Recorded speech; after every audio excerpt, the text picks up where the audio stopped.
Yeah, it's still snowing really good. Not in your hand, in your stomach. What's the difference? You're doing it Probably one of discreetly. the last good ones of the And it's season. good. It need not be done obscenely outside. It is Yeah, done probably. discreetly. Ah! You take a I knew chapati that was gonna and make a happen. human being out of it within a few hours. Obviously, the source of There we creation go. must be functioning within you, throbbing within you every moment That of should your hold. life. Otherwise, Yeah, we're this just wouldn't gonna be read a little happening. bit more of the Peacemaker who went to If you war. plug into this, if you turn inward and plug into this, if you open up a window or a doorway to this, then there are tremendous possibilities. Life opens up in ways that you cannot imagine.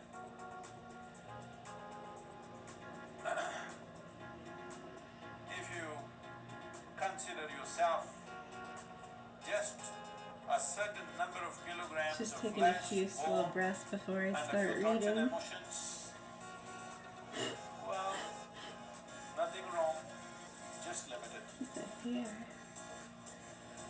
Is it wrong to be Yo, limited? I just brushed No. my Is hair. it a crime to be limited? No. I didn't lint roll myself. But it is not a crime, it's a disaster. Because Thank you. loss, You're when welcome.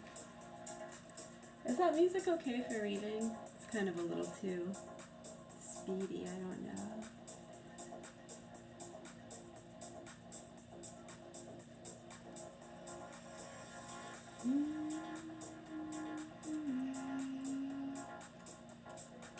Hello, hello. Yes. Hi. I'm good, thanks. How are you? Wow, nice to see you.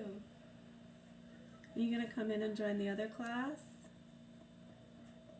Oh, you're already in there? Oh, that's you?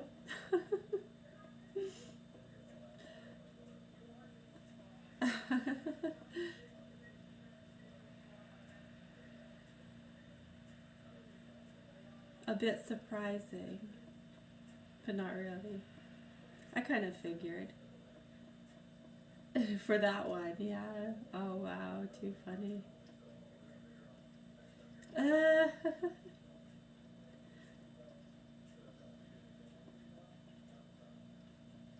Well, you know, sometimes the faces and character names don't ring a bell when it comes to putting them to a symbol or a shape or screen name. I don't always know them, so when I do, it's kind of, oh, okay, makes sense. Hey, hey. How was the burger? Good. It's a big burger. Couldn't finish the whole thing. Or... Yeah, and all those tater tots I ate as well.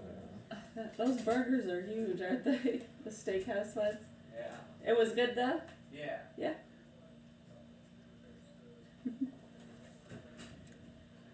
I think he's playing Roblox or watching YouTube. He's been watching the Superman and Lois. I can't remember what it's called. It might be called Superman and Lois. I don't know. He really likes it. Ooh, Columbo.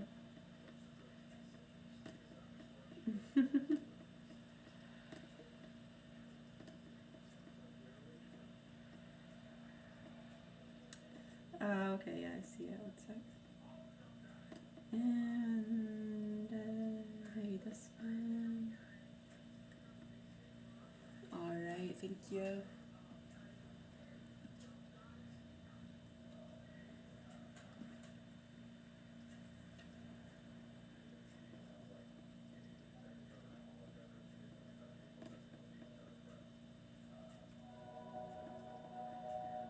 I gotta go turn that down. I don't know why that came on so loud. Hold on.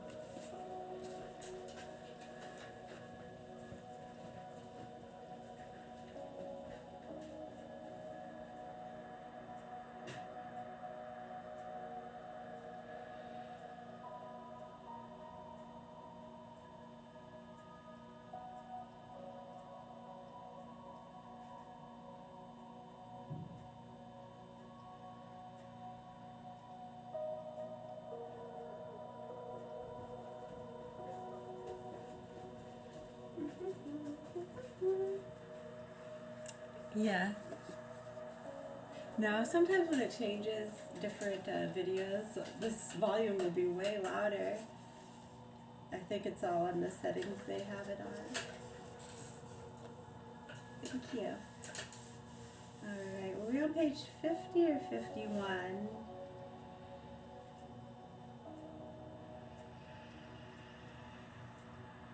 We'll just start on page 50 to be sure. But what remedy was there?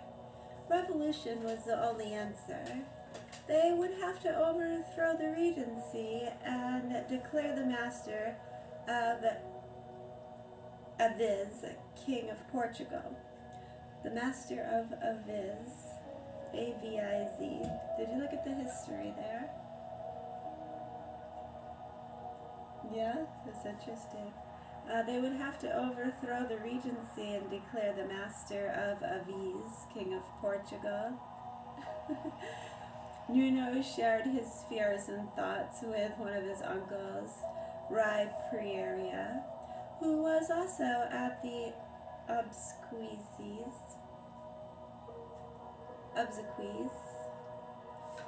Want to look that up for me? I'll look it up myself. Obsequies.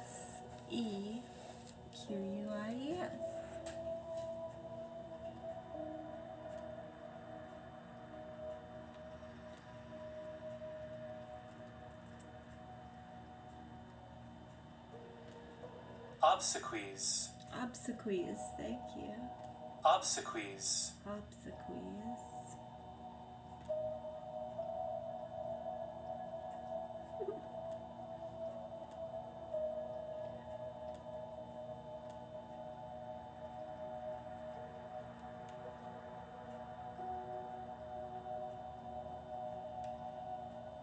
Oh, okay. So it's from the French for funeral rites.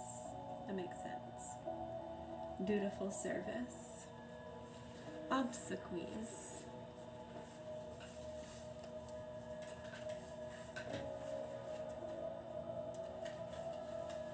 Ray Priera, who was also at the obsequies. So probably the services. That makes sense. Let us see what the master of Aviz has to say, Roy suggested. His name is Roy, R-U-Y, Roy.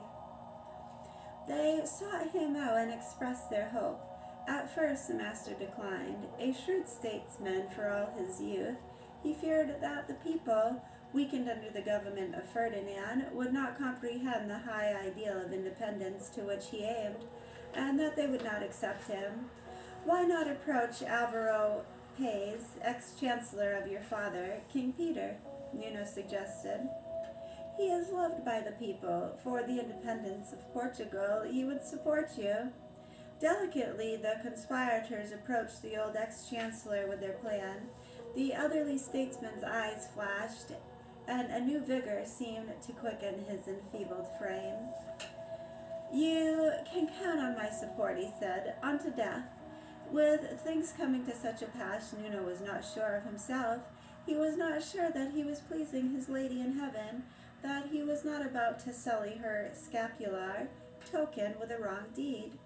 Provoked by these hesitations, Nuno made a spiritual retreat to Santarem. While there, he had decided to have his sword sharpened. It was a good Toledo blade. He left it at the armorer's and said that he would call for it the next day. When Nuno returned to the armorer's shop, the blade was ready for him, but it was not for the familiar hilt. Were it not for the familiar hilt. When Nuno returned to the armorer's shop, the blade was ready for him there, but were it not for the familiar hilt, he would not have recognized it. He walked over to the window, turning the blade in his hands and staring at it in amazement. It shone in the sun as if it were living fire. On one side was the mark of the armorer, a cross with a star at the extremity of the longer arm, and the motto, Excellus super omnis gens dominus, which means, The Lord is high above all nations.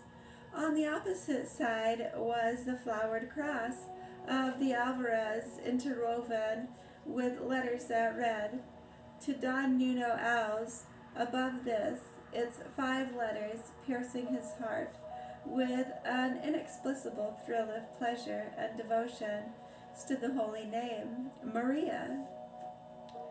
What are they referring to? The Lord high above all nations? Could be the sun. I mean, what's above us, really? Well, we all depend on the sun for life, right? The moon.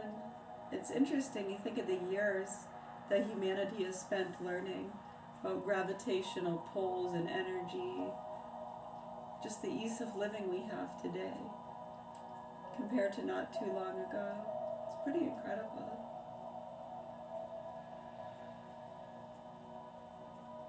I think learning about those things helps us to have an appreciation for it. But for some reason, a lot of people don't like to learn about it. I don't know what happens. They get into this as though you're giving credit or decrediting someone, giving credit to another country or a nation, praising this thing or that thing. You're making this group feel superior to. It's so stupid. It's really dumb. I think a lot of it is retarded, actually. The ignorance to a lot of just the basic teachings of humanity to help prevent a lot of confusion and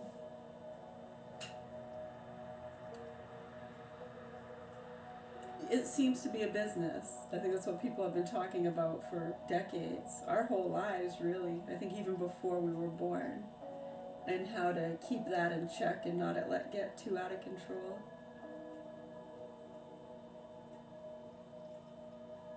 Right, as far as, petty cash, right? If I give you a few dollars, I'm gonna have to give them a few dollars, and I can't cover all of that if something happens. And if the boss comes in and they check that petty cash and say, well, so-and-so came in and kids needed braces. He has 7 kids. Right, I mean, you can only do that for so long, right?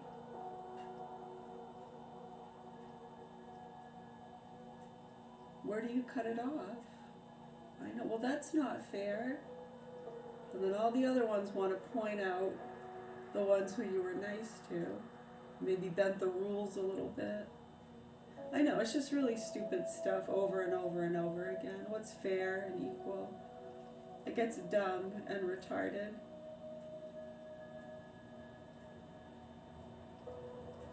Well, if you're going to give him an extra cookie, you should give all the other kids an extra cookie.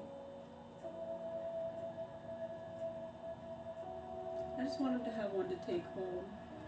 Yeah, he doesn't have a cupboard full of Oreos like you little fucking spoiled brat. Get the hell out of here. Mommy, you need me to me. I know. It gets old, doesn't it? I could go on and on and on. This is non-stop bullshit. It's just stupid common rhetoric you hear at a lot of these different get-togethers and funding parties and school occasions when you hear how some of these teachers and state workers have been acting over the years. No, I don't think you get it. By 2008, 9, 10, yeah, it was done. We were so sick and disgusted with what people were doing around here, including people within our own family, the main parent federation, the state departments. We've been trying to tell them, and they just want to laugh at our faces like, oh, she thinks she works for somebody. We've been telling them, no, I don't work for anybody. I'm just calling out sick, disgusting, inhumane things and trying to get help for people that you're all taking advantage of. Huh. I know, and when you've been dealing with those people your whole life, and they seem to want to shrug off really, really severe penalties when it comes to drug trafficking and abuse and things like that, and then try to point out all these little tiny cracks and flaws that are really nothing, like spilt milk compared to the abuse and infractions they're committing. Yeah, it's actually scary and it's sickening when those sick fucking pigs that are protecting these child molesters and perverts and drug traffickers for decades, pissing other people off, are doing that on top of everything else. Oh yeah, it makes you want to take a fucking 2x4 and smash them right in the fucking face with it. I know, we very well should, I know, people say that all the time, but I don't think so. No, we don't believe in violence. We believe that the violence actually impedes the actual victims getting help, and it just masks what's really trying to be uprooted. So we're doing the best we can. Amazing. We're actually very proud of ourselves, and we're so grateful if it weren't for so many people all over the place around the world. So many good people. Being strong, speaking out as well. Yeah, we've been on the program since we were 18 in the year 2000. We've worked with a lot of good people. And we've met quite a few interesting characters throughout, you know, different networks and things like that. And what's really sad and scary to us, and it's not a joke, we're like literally almost all the pretty well-known people that seem to have a clear head, like common sense, you know, the kind to do what's right and call out nasty abuse, they're all dead. They all died in freak accidents over the years. Yeah, so like I said, I've been on the program since the year 2000. And, you know, I remember a lot of different groups and meeting a lot of different people on and offline. Some, what do they call that? Incognito. Right? I know sometimes you could almost kind of hint at, like, I think I know who you are. Yeah, you're not supposed to do that with those things, but not all of us have a degree, or we're allowed to. You know, we're just customers and patrons like you, so sorry. But yeah, you know, over the years, yeah, and we just exist too. Like, we're not even a customer or patron. Sorry, they don't like it when we consider ourselves to be one of them. I'm sorry, yeah, we're just heathens. Yeah, we're swamp things. We don't deserve to live, sorry. Right, you get I'm just appeasing that class, right? Because it's better, just, okay, agree with them. I'm not going to argue with that, okay? That's stupid and ignorant. That's an evil, dumb, ignorant statement. I know I'm better than that. Why would I argue with them? Right, see how it doesn't, you don't have to say that. I know I'm better than that. Not you personally. I'm above that. How about I'm above that? I'm not that stupid or immature to get caught up. I mean, sometimes you want to be naive, right? You almost have to be naive, right?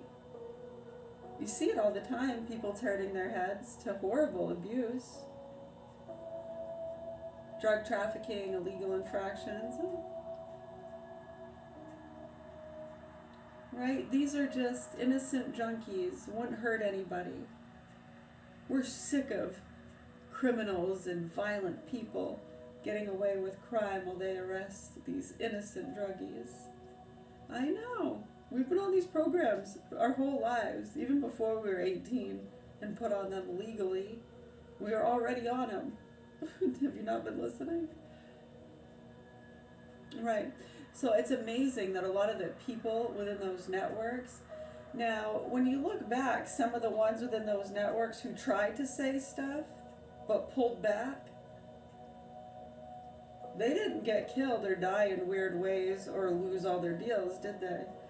Well, you look at like Oprah, Robert De Niro. Remember he tried saying something about the vaccines like 10 years ago on the Today Show or something?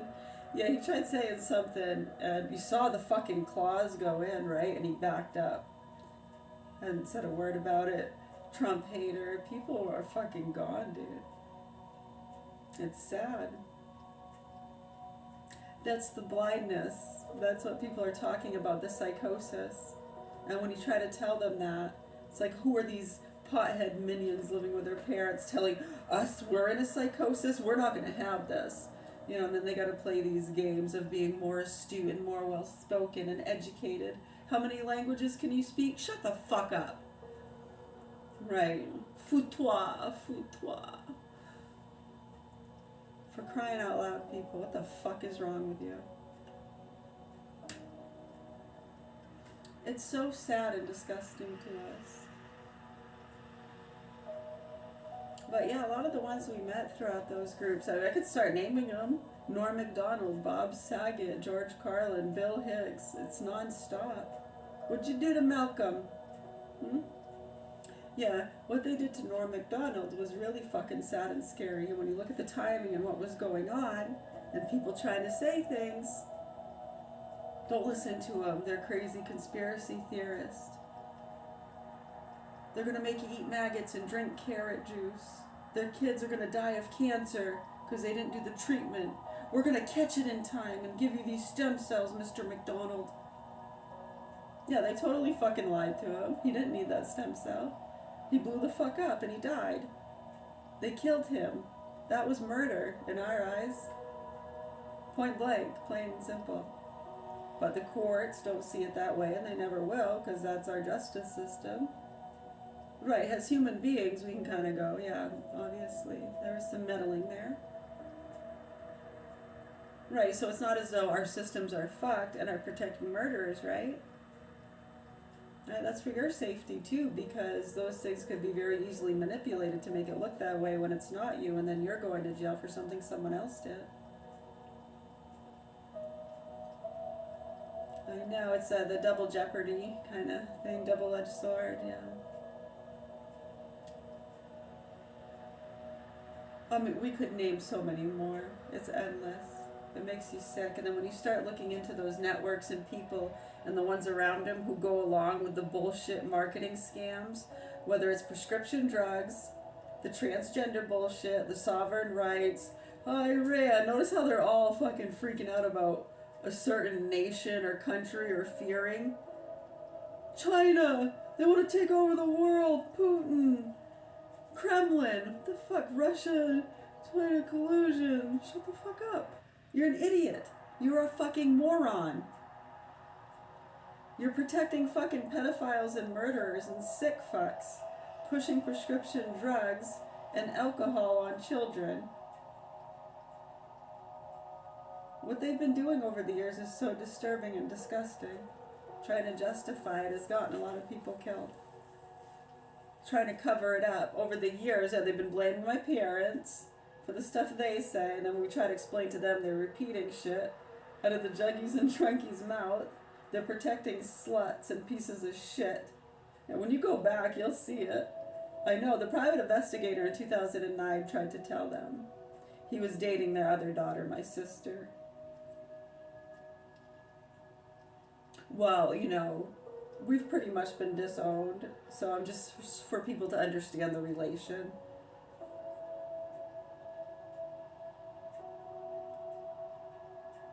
Right. Yeah, so when you look at the history and how he tried telling them in 2009, and they chose to protect sick fucks instead of doing what was right. And we've been trying to tell them for a long time. Yeah, and over the years, you know, the love and the patience and trying to get them to see through, because we know for doing this for so long that that's the best thing to do for everybody. Yeah, I mean, you could just, you know, do it real quick, right? Take care of business. Right, so if you've been doing this long enough, you know that's not taking care of business. That doesn't help the children. Someone's going to go to jail. Is justice served? No. Nope. So justice will be served when people wake the fuck up and they stop trying to keep things silent and waiting for someone to snap so they don't have to address it. Yeah, my name's Mary. We're at the Governor Hill Mansion in Augusta, Maine, and I have 4 children here. My youngest 2 are in the hands of sick murderers, pedophiles. Name's Michael Scott Garand. He was born 6/22/1984. And him and his sick mother, Shirley, are 2 of the most abusive, sick people I've ever met. And it horrifies me knowing my children are in their custody, and we're going to keep speaking out until the proper authorities get our children away from those sick fucks. Yeah, and when you look at the abuse, those things need to be covered. What the private investigator was talking about, some of the doctors, it was a good doctor, they ended up getting killed too. They were hit by a Mack truck. Yeah, isn't it amazing? One of my brother's druggy friends, one of the ones who probably would have, been able to bring some sense somewhat, they just knew too much. Yeah, he drove himself into a Mack truck, supposedly. Left the methadone clinic. I think they fucked with his dose. Yeah, just another druggie. Who cares, right? I'm not trying to get justice served for him or any vengeance. I'm just saying that's what these people do.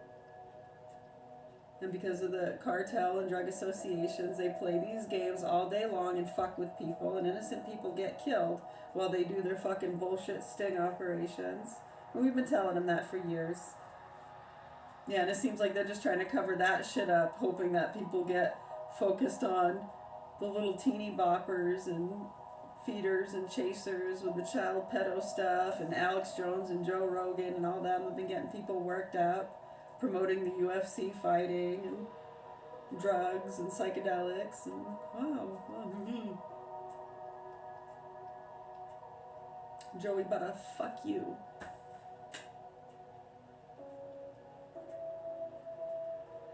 Right.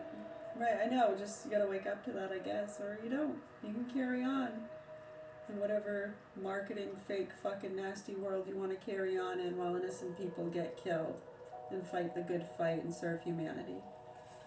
You gave to a charity, you go to work every day in a studio, so, oh, okay, I guess you've earned your keep here on planet Earth. Excuse me, I'll duck up.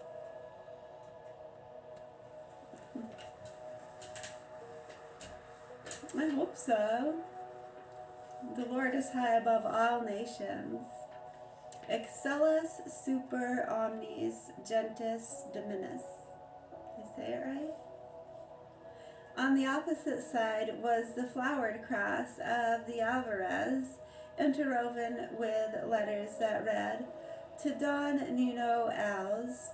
Above this, its 5 letters piercing his heart with an inexplicable thrill of pleasure and devotion, stood the holy name, Maria. Nina the Pinta and Santa Maria. Well, Nuno is close to Nino. We got Maria. Where's Pinto? Nuno was lost in emotion. He seized the sword, thrust it, and parried with it. P-A-R-R-I-E-D. He seized the sword, thrust and parried with it, watching sunbeams mingle with the steel. All the fervor for Portugal's freedom seemed to well up anew in his heart. Again he felt a living faith in its destiny. As the blade turned in his strong hands, it seemed to mirror the sword of the Palladians. It seemed to mirror the swords of the Paladins. That holy name, Mary, the name of the sweet celestial lady to whom he had consecrated his heart, whose brown uniform of Carmel he wore beneath his armor as a token, told him that his lady was not displeased with him. Radiant, he turned to ask the price of the work. The armorer, who was standing by, wreathed in smiles, delighting in the young soldier's enthusiasm, answered, "Nothing, sire. You owe me nothing now. Your lordship will repay me when you return here as the Count of Arum." "Count of Arum?" Nuno explained, eyes wide with surprise. "Why—" He did not finish the sentence, nor did the armorer say more. The man who carried that title, the present Count of Arum, was Count Anderio, perhaps at that hour the most powerful man in Portugal because of his influence over Queen Leonora. At any moment Anderio might wed the regent and become the master of Portugal, leading the entire realm to spiritual and financial ruin, as he was doing in Arum itself. Nuno insisted on paying, but the armorer did not wish to yield. In the not distant future, Nuno would indeed come back to his shop as the Count of Arum. And next, chapter 6, page 54. It's 12:37. We'll read for a few more minutes.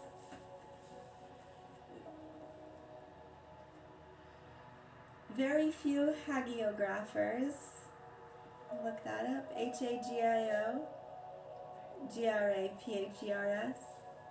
Very few hagiographers have such a tale of blood and of conflicting principles, and must be told in these next few moments.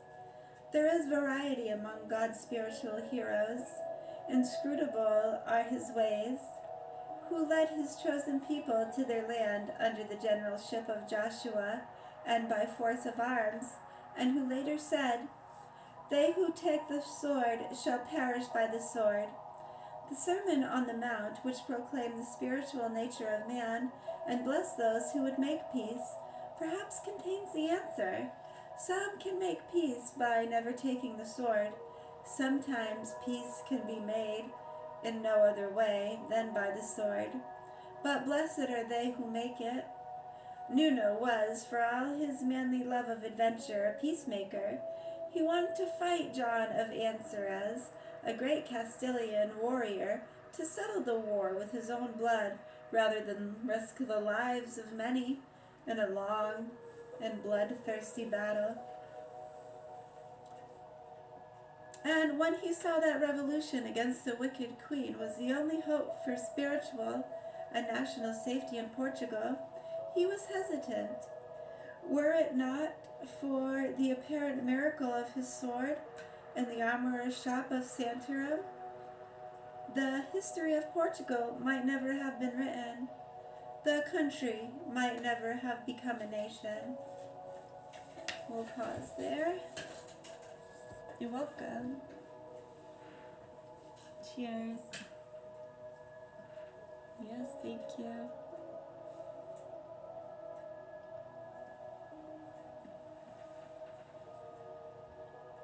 Still snowing, yes.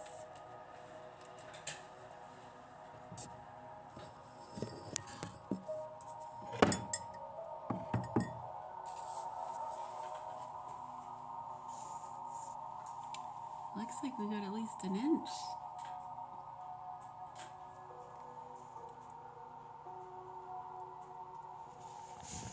Yeah, road conditions are a little more murky now, but you have the tires for it, yeah. Get that 4-wheel drive. 5.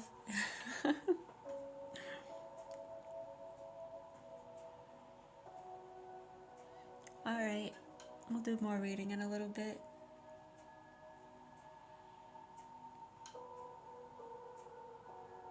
Yeah, I'm gonna make soup. I'm gonna make probably rice and shallot soup with arugula.